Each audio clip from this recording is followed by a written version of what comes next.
Assalamualaikum warahmatullahi wabarakatuh. Baiklah, pada hari ini materi kita yaitu masuk ke fungsi atau pemetaan ya. Yang dikatakan fungsi atau pemetaan yaitu relasi yang menghubungkan antara anggota A ke anggota B atau domain ke kodomain ya. Kemudian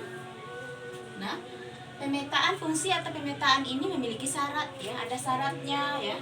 Syaratnya yaitu setiap anggota domain harus dipasangkan satu ya, dipasangkan satu ke anggota kodomain. Ya.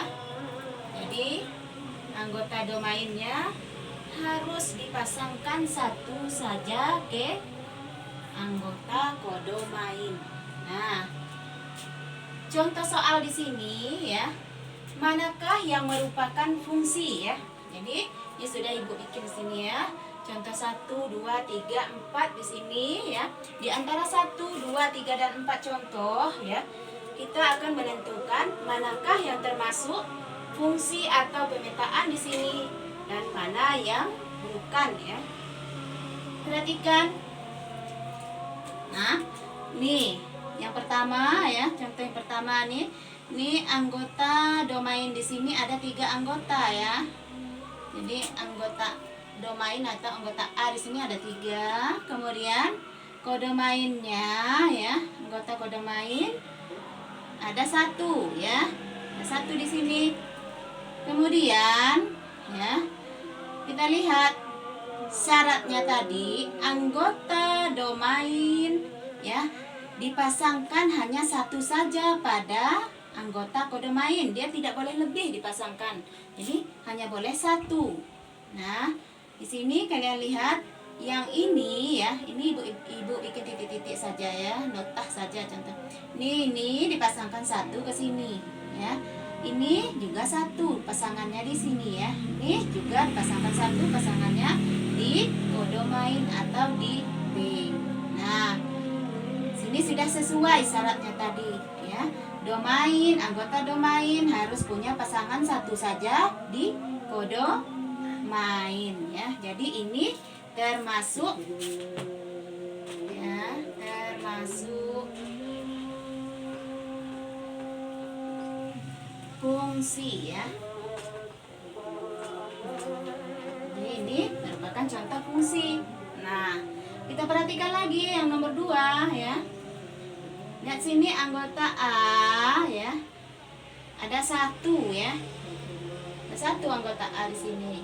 Kemudian anggota B di sini itu ada 3 ya.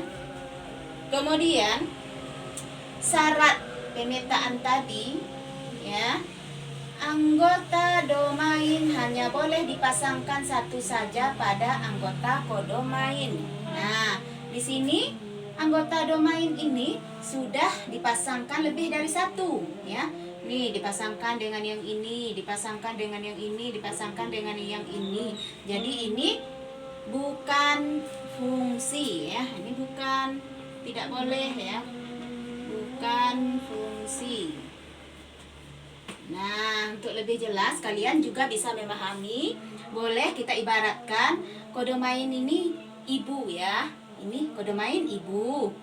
Nah, domain ini anak. Nah, jadi 1 orang anak tidak mungkin dilahirkan oleh 3 orang ibu ya. Nah, itu ya. Tidak mungkin 3 orang ibu melahirkan 1 orang anak. Kemudian 1 orang ibu boleh melahirkan 3 anak. Nah, itu saja ya untuk mempermudah kalian ya. Kemudian lihat lagi yang contoh ketiga ya, contoh ketiga. Nah, lihat sini domain ya, anggota A ya. Ini ya, yang ini dipasangkan 1 di kodomain ya. Yang domain ini, anggota domain yang 1 ini dipasangkan lagi 1 ini ya. Kemudian yang ini tidak punya pasangan di B. Nah, sedangkan syarat yang harus ya, ini hanya 1 anggota ya. Harus dipasangkan 1 anggota, tidak boleh tidak dipasangkan ya. Sedangkan ini tidak ada pasangannya di sini. Nah, kembali lagi kita ingatkan ya, kembali lagi ya. Ini ibunya, ini ibunya ya. Kemudian anak ini siapa yang melahirkannya? Kan tidak ada yang melahirkannya di sini ya. Nah, jadi tidak mungkin seorang anak tidak ada yang melahirkannya. Nah, jadi ini bukan fungsi ya, bukan fungsi. Nah, lihat lagi yang keempat. Keempat ini di sini ya. Nah, ini ada domainnya ya, dipasangkan satu di kodomain. Ini domain, anggota domain yang ini dipasangkan lagi satu di sini. Sedangkan kodomainnya ini atau anggota B-nya tidak ada pasangan ya. Tidak ada pasangan. Boleh-boleh saja ya. Karena ini kodomainnya atau anggota B ini ibarat ibu ya. Jadi anak ini ibunya, anak yang ini ibunya. Boleh saja seorang ibu tidak punya anak ya, boleh saja, tapi anak tidak boleh, tidak ada ibu yang melahirkan. Sedangkan ibu boleh dia tidak memiliki anak. Berarti ini termasuk fungsi ya. Termasuk fungsi. Nah, jadi sampai disinilah ya keterangan ibu pada hari ini tentang syarat dari fungsi atau pemetaan ya. Kita akan bertemu kembali untuk melanjutkan materi kita tentang fungsi atau pemetaan selanjutnya ya pada minggu yang akan datang. Jadi sampai di sini dulu. Assalamualaikum warahmatullahi wabarakatuh.